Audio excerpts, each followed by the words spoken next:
제가 지난주 우리 방송할 때 네. 김소연 사임하지 않겠냐, 사임권 시키지 않겠냐 그랬잖아요. 예측 맞았어요. 네. 삼각 동맹을 하자.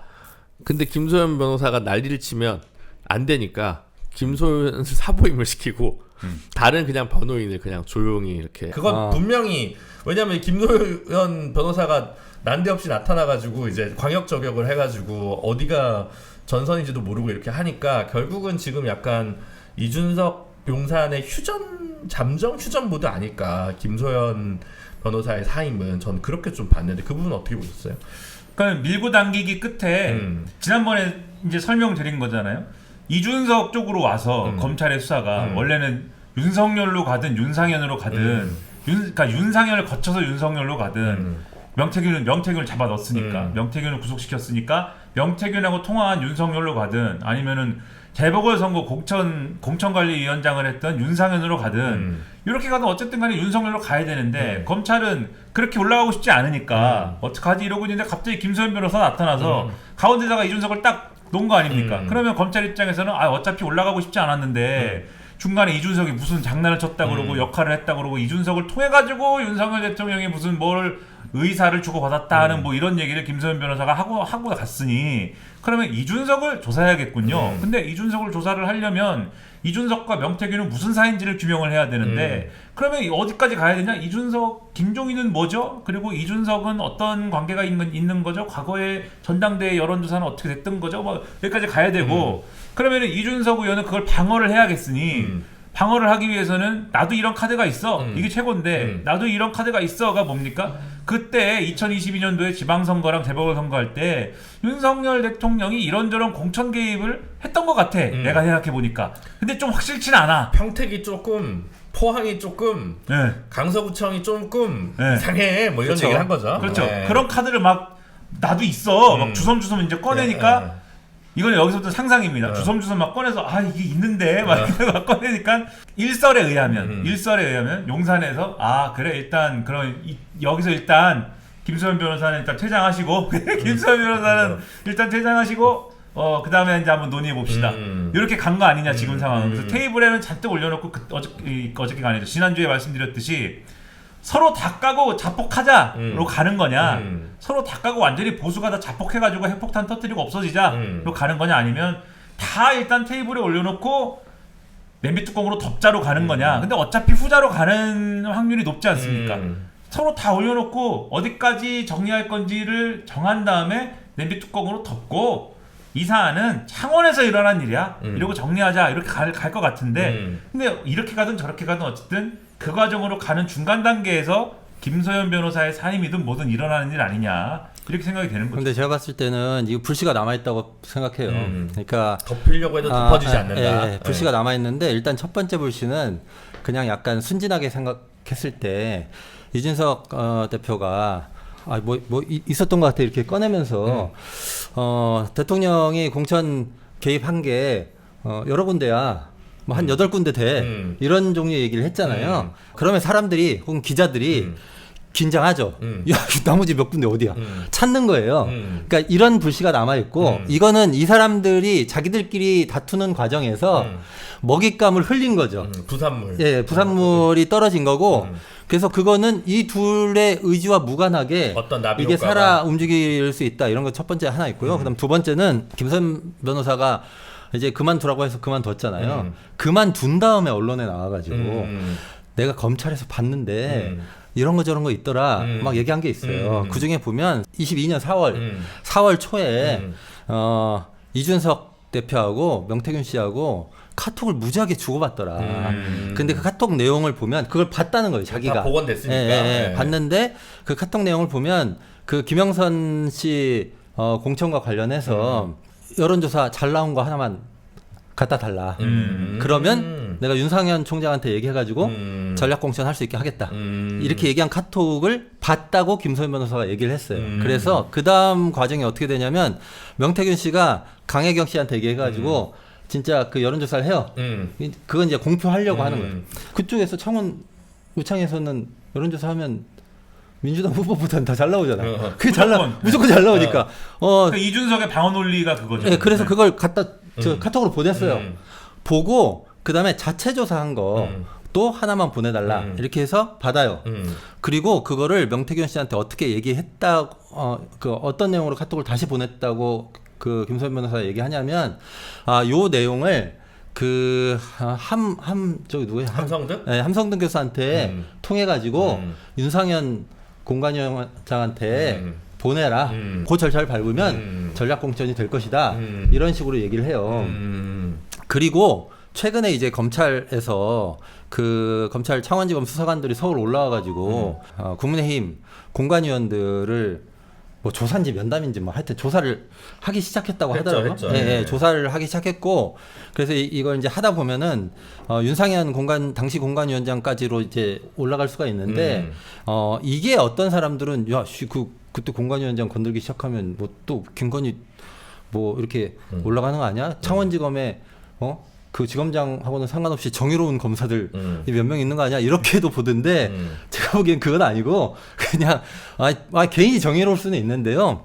김소연 변호사가 검찰에서 봤던 그 내용이 사실이라면 그 실제로 그 공관위원들 그다음에 윤상현을 만나는 것은 이준석 대표가 그때 명태균 씨하고 주고받았던 그 문자 대로 그 공천 과정이 진행됐는가를 확인하려고 하는 것일 수 있어서, 저는 창원지검에서 그 수사하는 것이 지금 보기에는 진짜 대통령 쪽하고 이준석 쪽하고 이제 일단 요 정도 이렇게 한 것 같은데, 근데 저쪽에서 갑자기 야 그거 안 해도 되는데 하는 그런 것들이 튀어나올 수도 있다. 그래서 제가 불씨는 살아있다고 저도 그렇게 봐요. 네, 말씀드린 거거든요. 뭐 어떻게 될지 모르죠. 불시설이 말씀하신 대로 일리가 있는 게 이 게임에 참여하고 있는 사람들 있지 않습니까? 그러니까 김소연 변호사, 이준석 의원, 명태균 씨, 이 사람들의 공통점이 있어요. 다 말이 많아요. 필요 이상으로. 말을 많이 합니다. 이분들이. 우리보다 많아. 그쵸. 네. 이준석 의원도 자기가 계획한 이제 말의 정도가 있단 말이에요. 난 여기까지 얘기해야지. 그러니까 지난번에 공항에서 한 얘기가 그거예요. 나는 여기까지 얘기해야지. 그리고 포항시장이라는 말도 안 하고 강서구청장이라는 말도 안 하고 나는 특정하지 않고 여기까지만 얘기해야지. 그 다음에 기자들이 막 전화해갖고 누구예요? 그게 어디예요? 막 물어보잖아요. 그리고 기자들한테 얘기했어요. 그 다음에 기자들한테 얘기한 다음에 기사가 나오잖아요. 기사가 나온 걸 근거로 또 다른 기자들이 확인 전화를 합니다. 이준석 의원한테. 이 기사가 이렇게 나왔는데 맞아요? 그러면 이 기자가 기사에 대해서 확인 전화를 하니까 또 맞다고 합니다. 그러니까 이제 얘기를 다 그래서 확인이 된 거 아니에요. 그러니까 말한 사람도 이준석 의원이고 그걸 확인해 준 사람도 이준석이에요. 그러면 애초에 공항에서는 왜 얘기 안 했습니까? 그러니까 이런 식으로 이 말을 많이 하는 캐릭터들은 결과적으로는 뭔가 불씨를 남기게 돼 있고, 명태균 씨도 김소연 변호사가 이제 사임하고 난 다음에 SNS에 글을 남기지 않습니까? 뭐 사임을 하려서 했는데 명태균 씨 다음 변호인은 제발 말을 좀 들어라. 뭐 말을 안 듣냐. 근데 그 이전에 예를 들면 정준길 변호사라든지 이런 사람들이 사임할 때도 말을 안 들어서 사임한 거거든요. 근데 말을 뭘 안 듣냐. 정해진 바가 있을 거 아닙니까? 서로. 우수 변호사는 아실 거 아닙니까? 전략을 얘기할 거 아니에요. 자, 여기까지는 검찰에 가서 불고. 그렇죠. 여기서부터는 절대 얘기하지 말고. 그렇죠. 뭐 이런 이거는 굳이 얘기 안 하고. 이건 묵비하고. 왜 이렇게 괴로워해? 아니야, 방송에서 내가 참아 못해. 말 안 듣는 의뢰인을 많이 만났나 보죠? 그런 사람이 있어. 최근에 우리 회사 고객 중에. 내 고객은 아니야. 세상에 그런 사람이 많아요. 정치인들 중에 있어 좀. 분명히 이렇게 정했는데 검찰 앞에 가서 이 세상 만사에 대해서 평론을 하기 시작하는 거예요. 그러면은 미주알 고주알 다 얘기하면 거기가 김준호의 야망이 아니지 않습니까? 김준호의 야망에 출연한 김민아 강상구가 아니잖아요. 거기가 그렇죠. 검찰 조사하는 데지 않습니까? 검사실이잖아요. 그렇죠. 우리는 뭐 어떻게든 한마디 더 하려고 막 애를 쓰지만 우리는 막 그냥 얘기하면 되지만 거기서 다 얘기를 해서 그 변호사가 멘붕이 오는 거예요 이제. 근데 물론 김소연 변호사는 멘붕이 50%만 오죠. 왜냐면 자기 목적이 따로 있을 테니까. 그렇죠.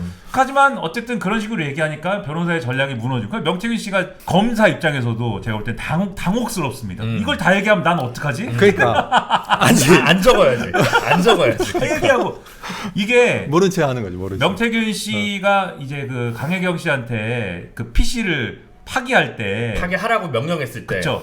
파기하라고 명령했지만 강혜경 씨가 파기를 안 해놓은 PC가 있는 거잖아요. 그렇죠. 그걸 포렌식을 지금 한 거잖아요. 네, 거기서 카톡 대화가 복원된 거죠. 그렇죠. 네. 그걸 이제 지금 보물이다, 지금 보물 창고다라고 지금 얘기를 하는데 김소연 변호사 사임시킨 날이 그 포렌식 하기 전날이라는 거예요. 그러니까 사실 김소연 변호사는 그 PC 내용을 다 보진 못한 거죠. 네, 그러니까 이게 절묘한 게 있는데 그 PC도 거기 온갖 게 있으니까는 거기서 쏟아져 나오는 겁니다 지금. 보물창고 문 앞에서 그렇죠. 검찰은 이걸 또 다 볼 거 아닙니까? 못 들어가고. 야 이거는 또 야. 어떡하지? 이런 고민이 있는 거고. 사표 쓰는 거 아니야? 이거? 그러니까 아까 그 오세훈 시장 인사철에 창원지검 검사를 단체로 사표 쓰는 거 아니야? 김소연 변호사도 김소연 변호사대로 자꾸 얘기하고 다니고 페이스북에 자꾸 쓰고 그러니까. 자기 유튜브에서 또 얘기하고 이러지 않습니까? 그러니까 말이 많은 사람들만 모아놔가지고 이게 말씀하신 것처럼 예측하지 않은 무슨 사고가 여기서 생겨가지고 그걸 또 언론이 취재를 하고 이런 일들이 벌어질 수가 있다. 네, 그래서 원래 이런 상황에서는 모든 일이 이 제2가 계획한 대로 안 돼요. 막 튀어나와. 그래가지고 네. 강상곤님이 힘들대요 항상. 네. 항상 운동권 하면서도 그렇고 뭐 정치를 하면서도 그렇고 성격이 제이여갖고 항상 계획하고 항상 준비하고 항상 마음에 나름대로의 단단한 결심을 하고 이러는데 아무것도 계획한 대로 안 되고 계획한 거로 안 된 거에 대해서 아무도 책임지지도 않고 다 피들만 있어가지고 그게 너무 힘들어서 피처럼 살기로 결심하지만 피처럼 안 사라진다는 거예요. 아, 그 얘기 제가 했습니까? 네. 아, 네. 참 그 기억 안 해도 되는 것까지 기억하네요. 그리고 네. 본인은 F인데 운동권 녀석들이 다 또 T처럼 굴어가지고 또 T처럼 살기로 마음 먹었지만 또 잘 안 된다는 거예요 F인데. 아무튼 그 아까 오세훈 시장 얘기 있잖아요. 그것도 오세훈 시장 얘기도 그 김소연 변호사가 명태균 씨하고 그 검찰 조사 받기 전에 그 다른 정치인 얘기는 하지 말자. 정치자금법 관련해서만 그 저 공천해달라고 돈 싸들고 온 사람들 이런 얘기 이런 얘기까지만 하자라고 신신당부를 해가지고 약속을 하고 들어간 다음에 바로 오세훈 시장 얘기하고. 아, 명 씨가? 아, 그랬다는 거예요. 이게 막 다 흘러나오는 거지. 조차도 통제가 안 되는 명태균이다. 그러고 나서 김소연 변호사도 나와서 무슨 얘기를 막 하는 거예요. 뭐 홍준표를 시사하는 얘기를 막 하고 막 이런 얘기 또 하잖아요. 그러니까 그분도 말이 많잖아요. 그러니까요. 네. 이런 일이 일어난다. 네. 흥미로운 일이네요. 지금 그런 상황입니다. 네, 네. 아수라장이네요. 네. 거기 그 게임판의 플레이어들이 전부 말이 너무 많은 사람들이에요 지금. 미친 것 같아 다. 어쨌든 우리도 미쳤어요. 제정신이 아니죠. 네. 야망에 미쳤어요 지금. 오늘 저희 그 공개 방송 아닌데 애청자가 한 분 오셨는데 이 방송 이대로 나가도 괜찮을까요? 근데 야망은 무슨 뜻이에요?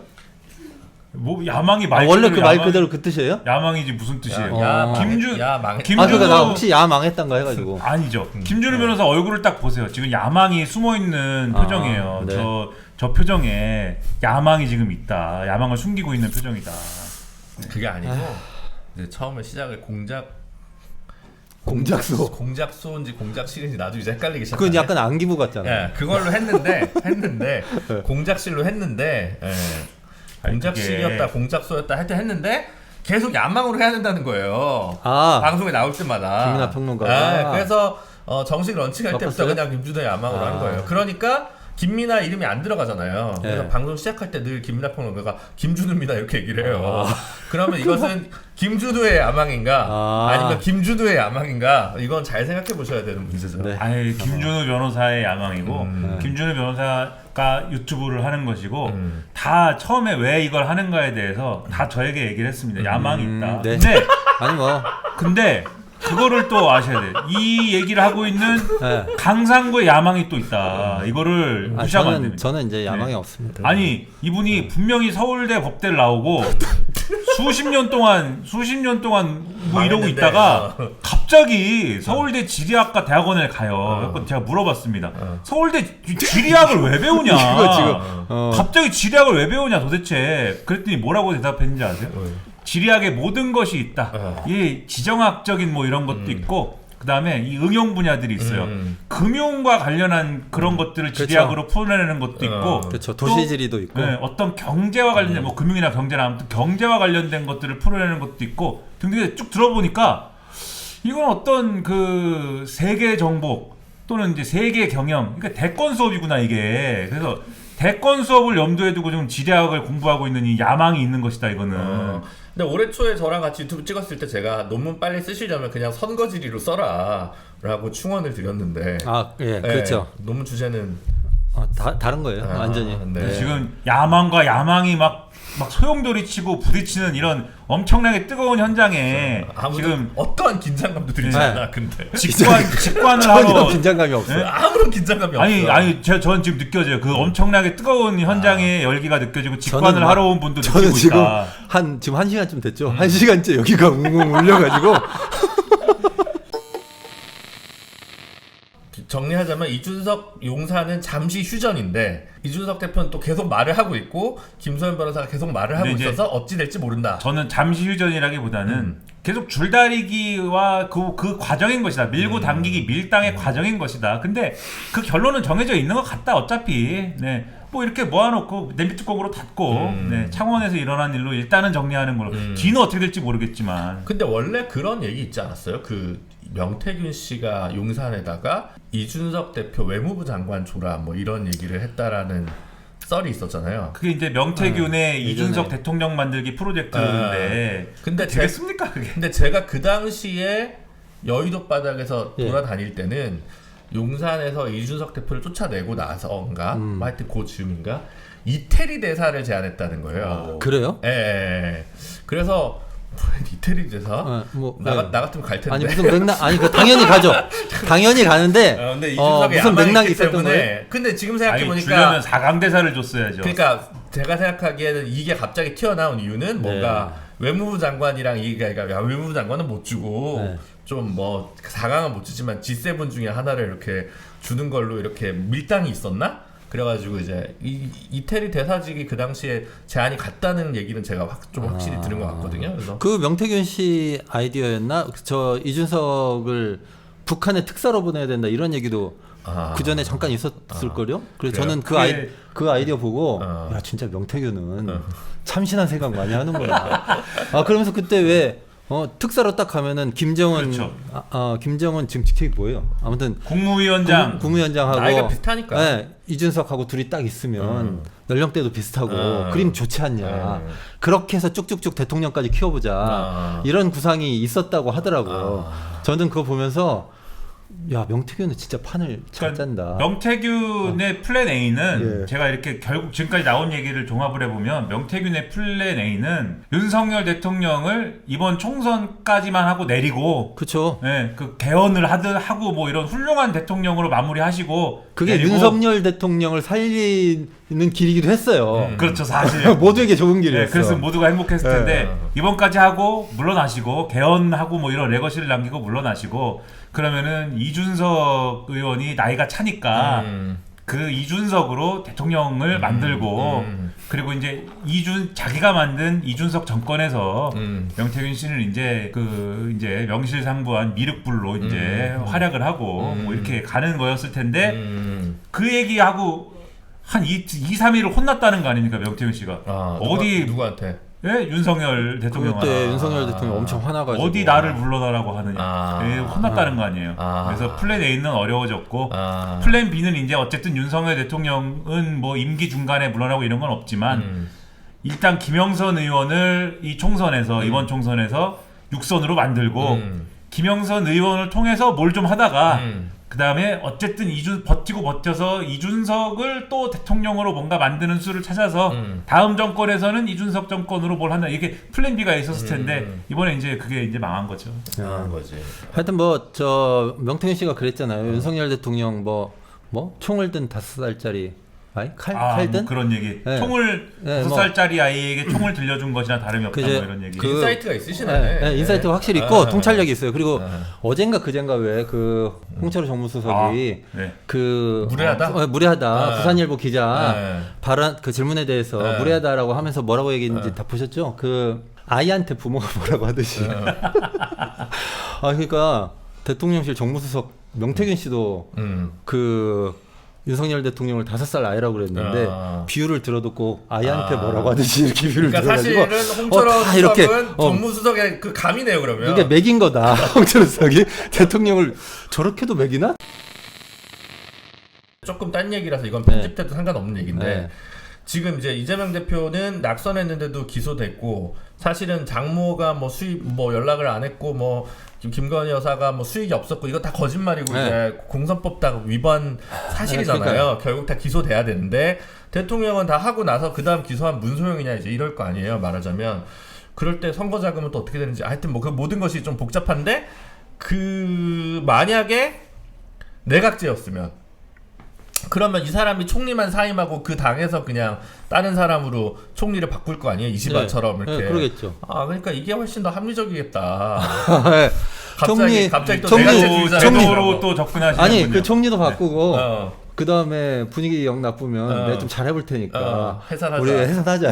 그리고 조기 총선하고 그렇죠. 그러다 또 망하고 뭐 이렇게 할 거 아니에요. 근데 이번에 또 일본 언론에서 이시바 총리 뭐라고 하면서 그렇죠. 저기 윤석열 대통령은 잘하고 있는데 아 저 봤어요. 앞에 이시바는 다 이렇게 악수를 이렇게 앉아가지고 총리가 오면 그냥 뭐 앉아서 이렇게 하는데 이제 그 좀 인성이 덜 됐다 이러고 가루가 대로 까이더라고요. 약간 좀 그 뛰는 놈 위에 나는 놈 있다고. 저는 윤석열 대통령이 밖에 나가서 그렇게 칭찬받을 거라고 생각을 상대평가로 못했는데 이시바에 비해서 어떻게 보셨습니까? 그 상황에서. 그거 보셨어요? 이시바 시계로? 원래 근데 남의 나라에서 일어난 일은 그러니까 남의 나라 정상이 하는 일은 국내 정상을 깎아내리기 위해서 그쵸. 잘했다고 하고 그 보통은 다 그런 것 같아요.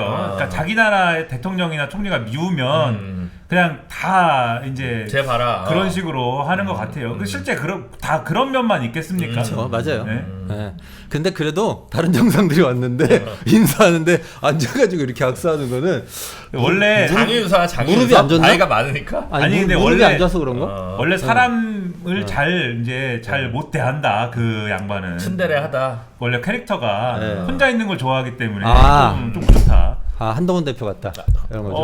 뭐 한동훈 대표는 또 그걸 다른 방식으로 하지만 한동훈 대표는 너무 로봇 같은 거지만 한동훈 대표 오히려 일어났을걸요? 일어나서 그렇겠네요. 90도 인사하고 네. 90도 인사하고 뭐 그래, 막 맞아요, 이렇게, 맞아요. 이렇게 하고 뭐 이랬을 네, 건데 네. 거기는 좀 그렇지 않죠. 야 네. 방금 그 동작 몸짓 진짜 참으로 귀엽습니다. 그러게요. 네, 와.